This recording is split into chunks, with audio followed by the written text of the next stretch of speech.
As far as your weather for today, a high of 88, possible thunderstorms as well. Appreciate you listening to Nashville's Morning News.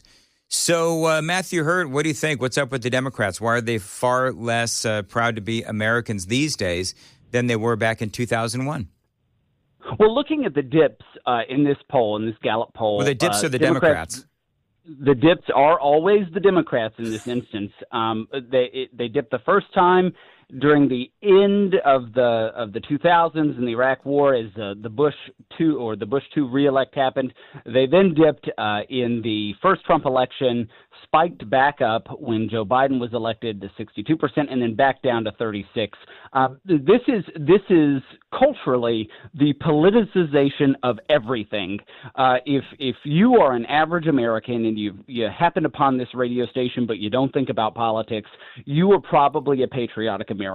If you are a regular listener of this station, you are probably a patriotic American. But if you watch MSNBC and you read CNN and you used to listen to Al Gore on progressive talk radio, your patriotism is tied to whether or not Republicans are in control. And if they are in control, you are not patriotic. And if they are not in control, you are more patriotic, but not quite as patriotic as Republicans. So this is the politicization of everything by the left. It is in our culture now, and I think it's dangerous. I think that America is the greatest country in the world. I think it is why so many people come here. I think it is why we have great companies and tech companies and other entrepreneurial adventures that take place here.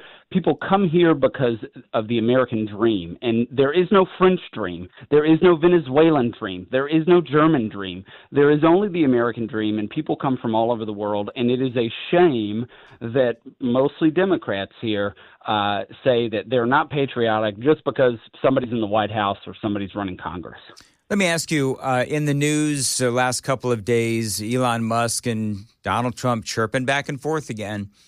Elon is saying that if the big, beautiful bill passes the Senate, passes the House, and ultimately ends up law, that he will, the day that happens, start a new party, political party, that caters to Americans who are worried about that deficit and all that. So, I mean, it's my contention that if that happens, if Elon Musk really does that, then that will actually help the Democrats because that splits the Republican vote. But how seriously do you take Elon Musk? Do you take him at his word that he'll do this?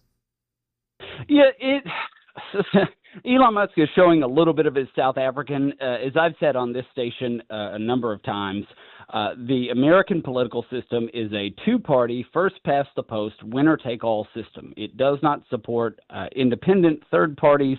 The Green Party, the Libertarian Party, never scratch more than about 2% of the vote nationally. It is just not feasible in the way that our politics is organized. We are not the United Kingdom. We are not Germany. We're not France. We don't have a parliamentary system of government that allows for this. Ballot access is different from state to state. Many states, it is incredibly difficult for third-party candidates to get on the ballot under a party banner, something other than independent. Tennessee is one such example. And it's just not feasible. The silver lining here is that he did say, and this is where Elon Musk can make a difference and still improve the Republican Party. He seemed to indicate in a tweet over the last day or so that he was going to support Thomas Massie in his reelect for Congress in northern Kentucky. And so I think that is where individuals who are frustrated with the Democratic Party or the Republican Party, say David Hogg on the left or Elon Musk on the right, are able to do so within the primary process. That's where those decisions are made, and voters, come November, they get most of the time two choices, a Republican or a Democrat. All right, it is 6:50 on Nashville's Morning News on Super Talk 99.7. Do you have any predictions as far as the timeline goes with this whole Vote-A-Rama thing? And eventually, when is this gonna all play out? Are they going to hit the July 4th deadline?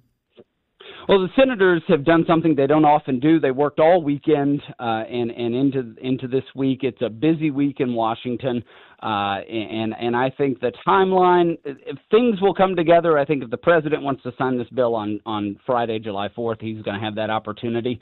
and then we're celebrating America's greatness. And this is the 249th birthday of the greatest country on earth, and I'm so happy to be part of that here in the nation's capital. One more question. I know that you like to go to exotic places, Matthew Hurtt, and let's kick it. Any plans to go to Alligator Alcatraz for your next vacation?